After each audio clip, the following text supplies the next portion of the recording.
ફરી એકવાર આપનું હાર્દિક સ્વાગત છે મારી YouTube ચેનલ અભિષેક આંબલિયા પર। શરૂઆત કરીએ સરસ મજાનું સૂત્ર આપણું એવરીવેર ઇઝ બાયોલોજી। પ્રકરણ નંબર 1 ધોરણ 12 બાયોલોજીમાં આપણે મુખ્યત્વે અલિંગી પ્રજનન જેવા મુદ્દાઓ છે એમની ચર્ચા કરી ચૂક્યા છીએ। આજે આપણે ચર્ચા કરવા જઈ રહ્યા છીએ લિંગી પ્રજનન। જો કે આજના ટોપિકમાં તો માત્ર ને માત્ર આપણે આજે પ્રસ્તાવના જે છે એમની જ ચર્ચા કરવાના છીએ। ઓકે, જોઈએ છીએ આગળ લિંગી પ્રજનન, સેક્સ્યુઅલી રિપ્રોડક્શન। બાળકો, શબ્દ પરથી આપણને એટલો સચોટ ખ્યાલ આવે કે લિંગી પ્રજનન, લિંગી પ્રજનન। સૌથી પહેલો મુદ્દો તો આપણે જોઈએ છીએ કે દરેક સજીવ જન્મતાની સાથે જ પ્રજનન કરવા માટે શક્તિમાન હોતો નથી, કારણ કે એનો જન્મ થાય, જન્મ બાદ એ ચોક્કસ અવસ્થાએ પહોંચે ત્યાં સુધીમાં એના શરીરમાં ઘણા બધા ફેરફાર થાય। પછી ચાર દુનિયાનો કોઈ પણ સજીવ હોય જે લિંગી પ્રજનન કરતા હોય એમની વાત છે। તો જન્મથી લઈ અને પ્રજનન માટે જે પરિપક્વ બને છે એના વચ્ચેનો જે સમયગાળો છે એને આપણે વનસ્પતિમાં વાનસ્પતિક તબક્કો કહેશું અને પ્રાણીઓમાં ખાસ યાદ રાખજો બાળકો, એમને આપણે જુવેનાઇલ તબક્કો તરીકે ઓળખશું। દરેક સજીવનો વાનસ્પતિક તબક્કો અને જુવેનાઇલ તબક્કો અલગ અલગ હોય છે। કોઈ સજીવનું જીવન ચક્ર ખૂબ ટૂંકું હોય છે, જેમ કે ફળમાખી ડ્રોસોફિલા મેલેનોગાસ્ટર, એનું જીવન ચક્ર બસ બહુ ઓછું, કદાચ દિવસોમાં જ માપી શકાય। તો એનો જુવેનાઇલ તબક્કો એટલે કે જન્મથી લઈ પરિપક્વ થવા સુધીનો તબક્કો જે છે બાળકો એ દિવસોનો હોય છે। જ્યારે એની જગ્યાએ વાત કરીએ આપણી હ્યુમન બીંગ માનવજાત હોમો સેપિયન્સ સેપિયન્સની, તો એમનો જુવેનાઇલ તબક્કો એમની સરખામણીએ ઘણો બધો લાંબો હશે। આપણે જાણીએ છીએ કે માનવ જીવનની અલગ અલગ અવસ્થાઓ, મુખ્ય 7 અવસ્થાઓ, જેમાં પહેલી અવસ્થા માતાના ગર્ભની અંદર હોય છે બાળક ગર્ભાવસ્થા। ત્યારબાદ બાળક માતાના ગર્ભમાંથી 270-280 દિવસે જન્મ લઈ અને બહારની દુનિયામાં આવે છે રંગબેરંગી એ દુનિયાની અવસ્થા। એમાં પહેલી અવસ્થા એની જન્મ બાદની સીધી જ શિશુ અવસ્થા, બરાબર છે, બાલ્યાવસ્થા। 5 વર્ષ સુધી હોય એને બાળક કહેવાય। 6 વર્ષથી લઈ 11 કે 12 વર્ષ સુધીની અવસ્થા જે છે થર્ડ સ્ટેજ ઓફ લાઈફ, એમને આપણે કહેશું કિશોરાવસ્થા। 12 વર્ષથી શરૂ થઈ અને 18, 19 કે 20 વર્ષ સુધી ચાલતી અવસ્થા છે જેને તરુણાવસ્થા કહેશું। તરુણાવસ્થા પછીની અવસ્થા આવે 20 થી 40 વર્ષ યુવા અવસ્થા, અને બાળકો 40 થી 60 વર્ષ સુધીની અવસ્થા આવે એમને આપણે કહેશું પ્રૌઢાવસ્થા, અને 60 વર્ષ પછીની જે મૃત્યુ સુધીની અવસ્થા આવે છે એમને આપણે કહેશું છેલ્લી અવસ્થા એટલે કે વૃદ્ધાવસ્થા। તો માનવ જીવનની આ 7 અવસ્થાઓમાં સૌથી વધુ પરિપક્વતા પ્રાણી તરીકે મનુષ્યમાં જુવેનાઇલ તબક્કો પૂરો થાય એ તબક્કો છે આપણી તરુણાવસ્થા। ઘણા બધા ફેરફાર થાય, જાતીય અને ગૌણ જાતીય લક્ષણોમાં ફેરફાર થાય। આવા ફેરફાર બાળકો ખાસ કરીને જે શરીરની અંદર અંતઃસ્ત્રાવોની ક્રિયાવિધિ છે એના કારણે જોવા મળે, બરાબર। માનવની અંદર નર તરીકે શુક્રપિંડમાંથી જોવા મળતો એન્ડ્રોજન અને એનો મુખ્ય ઘટક અંતઃસ્ત્રાવ ટેસ્ટોસ્ટેરોન, જે આપણામાં જાતીય અને ગૌણ જાતીય લક્ષણ તૈયાર કરે, અને માદાની અંદર અંડપિંડમાંથી ઉત્પન્ન થતા 2 અંતઃસ્ત્રાવ ઇસ્ટ્રોજન અને પ્રોજેસ્ટેરોન, એ પોતે જાતીય અને ગૌણ જાતીય ફેરફાર તૈયાર કરે। તો એ બધા ફેરફાર કેવા હોઈ શકે, શું જોવા મળે છે, કઈ રીતે આ રચના જોવા મળે છે એની ચર્ચા આપણે થર્ડ યુનિટમાં કરશું। પણ અત્યારે તો માત્ર ને માત્ર આપણે સમજીએ કે પ્રાણીઓમાં જેમ સજીવ શરીર આગળ વધતું જાય, જન્મથી લઈ અને પ્રજનન માટે પરિપક્વ થાય છે, મેચ્યોર થાય છે, ત્યાં સુધીમાં જે સમયગાળો છે એ વનસ્પતિમાં વાનસ્પતિક તબક્કા તરીકે અને પ્રાણીઓમાં જુવેનાઇલ તબક્કા તરીકે ઓળખાય. બાળકો, પ્રાણીઓની તો ચર્ચા કરી, પણ વનસ્પતિમાં કોઈ પણ વનસ્પતિ જ્યારે વનસ્પતિનો જન્મ થાય, મતલબ બીજનું બીજાંકુરણ થાય, નવો છોડ કુંપણ આવે, ત્યારે એ છોડ જન્મથી જ એનામાં પ્રજનન પ્રક્રિયા દર્શાવતું નથી. તો પ્રજનન માટે છોડ કે જે તે વનસ્પતિ પરિપક્વ થઈ એવું ક્યારે માની શકાય? જ્યારે વનસ્પતિમાં પુષ્પનું સર્જન થાય, અને પુષ્પનું સર્જન કરવા માટે ફ્લોરિજન અંતઃસ્ત્રાવ અતિશય મહત્વનો છે. તો જ્યારે વનસ્પતિના બીજના બીજાંકુરણ દરમિયાન પુષ્પનું સર્જન થાય, બીજાંકુરણ બાદ અમુક સમયગાળા પછી ઇન બિટવીન જે સમયગાળો છે એને આપણે વાનસ્પતિક તબક્કો કહેશું, કારણ કે સમય પૂર્ણ થયા બાદ પુષ્પ સર્જન થાય અને પુષ્પ દ્વારા લિંગી પ્રજનનની ક્રિયાવિધિ આગળ વધશે. કારણ કે પુષ્પ છે એમાં સ્ત્રી કેસર ચક્ર અને પુંકેસર ચક્ર. પુષ્પનું પુંકેસર ચક્ર નર પ્રજનન અંગ તરીકે અને સ્ત્રી કેસર ચક્ર એ માદા પ્રજનન અંગ તરીકે ભાગ ભજવશે. તો ત્યાંથી એમની શરૂઆત થશે કે લિંગી પ્રજનન તરીકેની. તો મહત્વનો મુદ્દો એ છે. હજી એક આગળનો પોઈન્ટ જોઈએ તો બાળકો, દરેક સજીવ લાઈફ ટાઈમ પોતે પ્રજનન ક્રિયાવિધિ આગળ વધારી શકતા હોતા નથી, બરાબર? એક્ઝામ્પલ તરીકે આપણે માત્ર ને માત્ર ખાલી વનસ્પતિની જ વાત કરીએ તો પ્રાણીઓમાં આવું જોવા મળે છે. વનસ્પતિ ઘણી એવી હોય છે જે પોતાના જીવનકાળ દરમિયાન, જેને આપણે એક વર્ષાયુ નામ આપશું. એક વર્ષાયુ એટલે બાળકો એક જ વર્ષ જીવે એવું નહીં માનવું. એક વર્ષાયુ વનસ્પતિ એટલે એવી વનસ્પતિ કે જેમની અંદર આખા જીવન દરમિયાન વનસ્પતિના જન્મથી લઈ અને મૃત્યુ સુધીમાં માત્ર ને માત્ર એક જ વખત ફલન થતું હોય અને એક જ વખત પ્રજનન થતું હોય. એકાદું એક્ઝામ્પલ આપી શકું હું, જેમ કે વાંસ.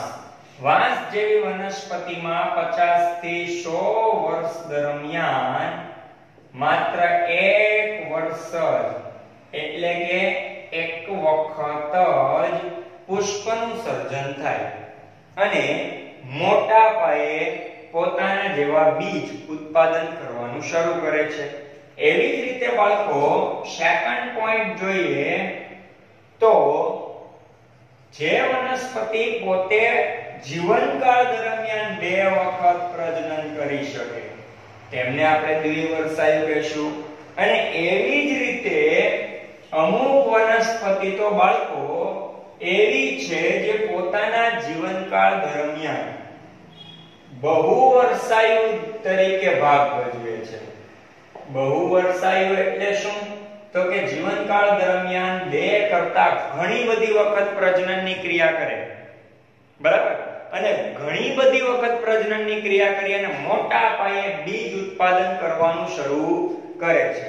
તમારી ટેક્સ્ટ બુક ની અંદર એક મોસ્ટ આઈએમપી ટોપિક લખેલો છે, એ છે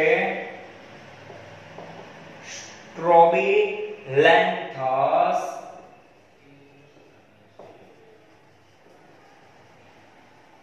કુંથિયાના. એટલે એનો અર્થ થાય છે બાળકો નીલકુરંજિત. નીલકુરંજિત નામની વનસ્પતિ છે એ આપણને ખ્યાલ છે દર 12 વર્ષે એક વખત પુષ્પનું સર્જન કરે છે. લાસ્ટ 2006 ની સાલમાં કેરળ અને તમિલનાડુ જેવા રાજ્યની અંદર આ વનસ્પતિના આકર્ષક પુષ્પ છે એ મોટા પાયે ખીલી ઉઠ્યા હતા, બરાબર? અને હજારો પર્યટકો છે એ ત્યાં એની એક કુદરતી પ્રાકૃતિક સૌંદર્યનો નજારો જોવા માટે પ્રકૃતિ પ્રેમીઓ ત્યાં ઉમટી પડ્યા હતા, ખાસ આપણા જેવા બાયોલોજી લવર્સ, બરાબર? તો એ લોકો ત્યાં પોતાની તરફ આકર્ષિત થયા હતા. તો મહત્વનો મુદ્દો એ છે. ત્યારબાદ કદાચ આની અંદર એક્ઝામ્પલ ઘણા બધા જોઈ શકીએ છીએ, જેમ કે મેન્જીફેરા ઇન્ડિકા પોતાના જીવનકાળ દરમિયાન એટલે કે મેંગો, કેરી જેવી વનસ્પતિ પોતાના જીવનકાળ દરમિયાન દર વર્ષે હાલની સીઝન આપણે જોઈએ તો ઉનાળામાં ખાસ કરીને આપણે કેરીનો આનંદ લેતા હોઈએ છીએ. તો આવી વનસ્પતિઓ છે એ ખાસ કરીને આવી રચના ધરાવતી હોય છે. તો વનસ્પતિની અંદર આપણે જોઈ શકીએ છીએ કે એવી વનસ્પતિઓ એકવર્ષાયુ, દ્વિવર્ષાયુ અને બહુવર્ષાયુ સ્વરૂપે જોવા મળે. પ્રાણીઓમાં પણ બાળકો આ વસ્તુ ફેરફાર વાળી હોય છે. બરાબર, આપણે જાણીએ છીએ કે પુરુષો અને નર અને માદા એટલે કે સ્ત્રી એમાં થોડો તરુણા અવસ્થામાં પ્રવેશવાનો કાળ અલગ અલગ હોય છે. કારણ તરુણા અવસ્થામાં પ્રવેશવાનો કાળ અલગ અલગ હોય છે. તો કઈ રીતે અલગ અલગ જોવા મળે છે?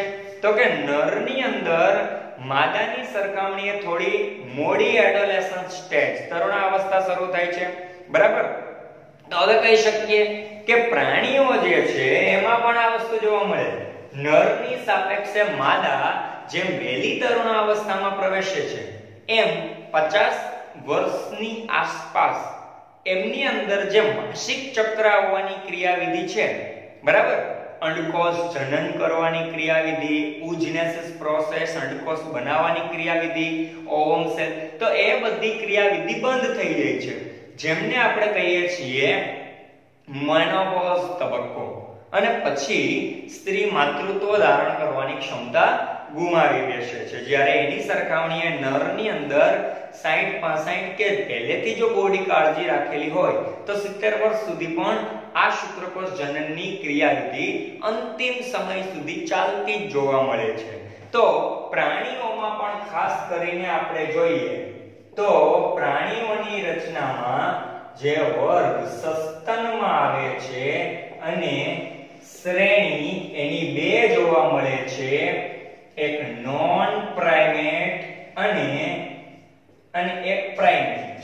નોન પ્રાઇમેટ અને પ્રાઇમેટ, પહેલા તો એ અર્થ જોઈએ બાળકો. નોન પ્રાઇમેટ એટલે શું? બરાબર, કે જેનો ઉદ્વિકાસ મનુષ્ય સાથે ક્યાંય છે પોતે સસ્તન. મેમલ્સ એટલા માટે સસ્તન, સ્તન ગ્રંથિ ધરાવતા હોવાથી એનું નામ સસ્તન પાડેલ છે, કારણ કે એમનામાં મેમરી ગ્લેન્ડ સ્તન ગ્રંથિ જોવા મળતી હોય છે. પરંતુ એની શ્રેણી જોઈએ તો નોન પ્રાઇમેટ અને પ્રાઇમેટ. પહેલા એ સમજીએ નોન પ્રાઇમેટ શું છે બાળકો. નોન પ્રાઇમેટ એટલે એવી શ્રેણી કે જેનો ઉદ્વિકાસ ક્રમ માનવ સાથે જોવા મળતો હોતો નથી. જેમ કે ઘેટા, બકરા, ગાય, ભેંસ, ઉંદર, વાઘ અને સિંહ. જ્યારે આપણે પ્રાઇમેટ શ્રેણીની ચર્ચા કરીએ બાળકો તો આમાં આવશે મનુષ્ય, વાંદરા અને એપ. બાળકો એપ તમારા માટે એક નવો શબ્દ છે, બાકી બધું તો સમજી શકો છો. એપ એટલે શું?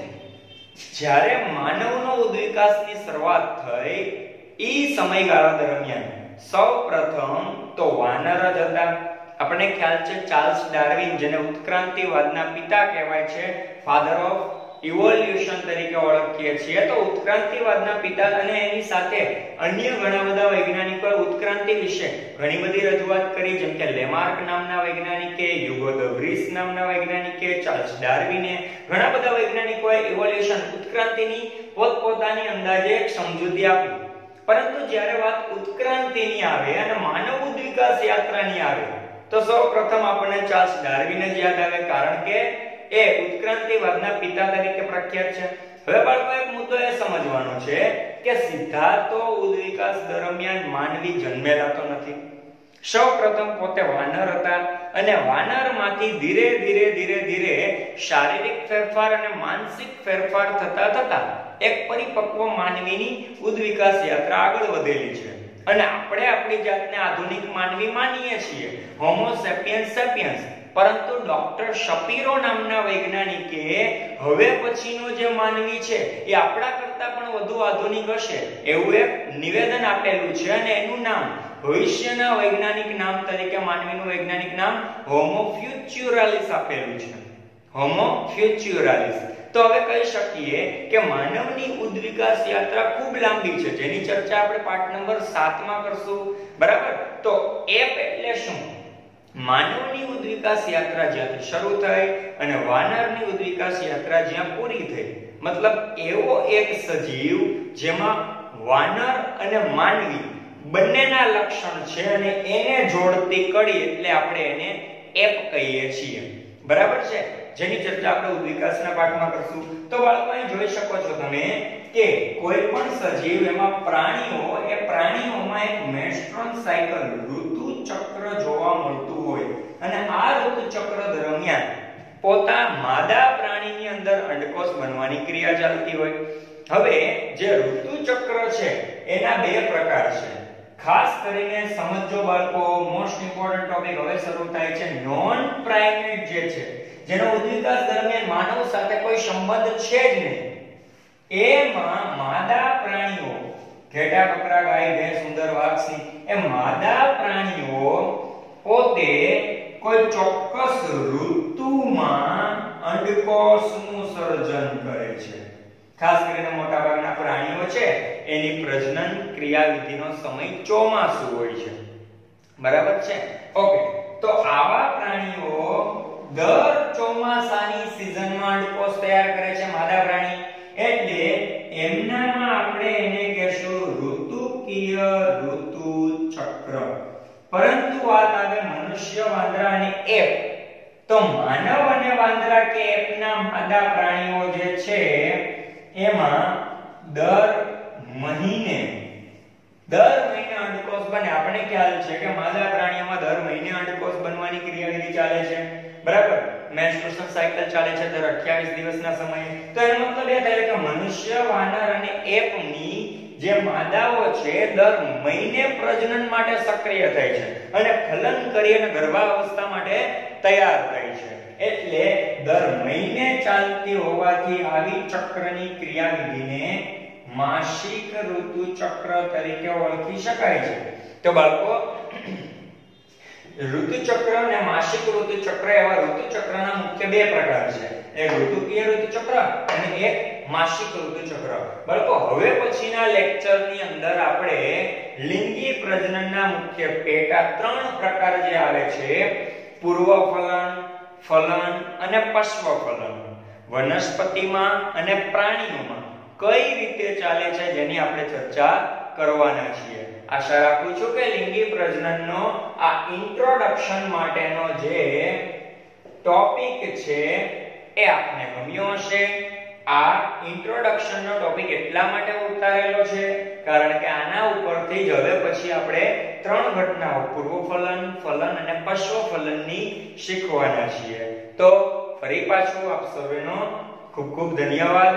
આપણી ચેનલને લાઈક કરીએ, સબસ્ક્રાઇબ કરીએ અને અન્ય વિદ્યાર્થી મિત્રો હોય, આપણા મિત્ર વર્તુળ હોય, એમને પણ આ સજેશન આપણે મોકલીએ. ધન્યવાદ.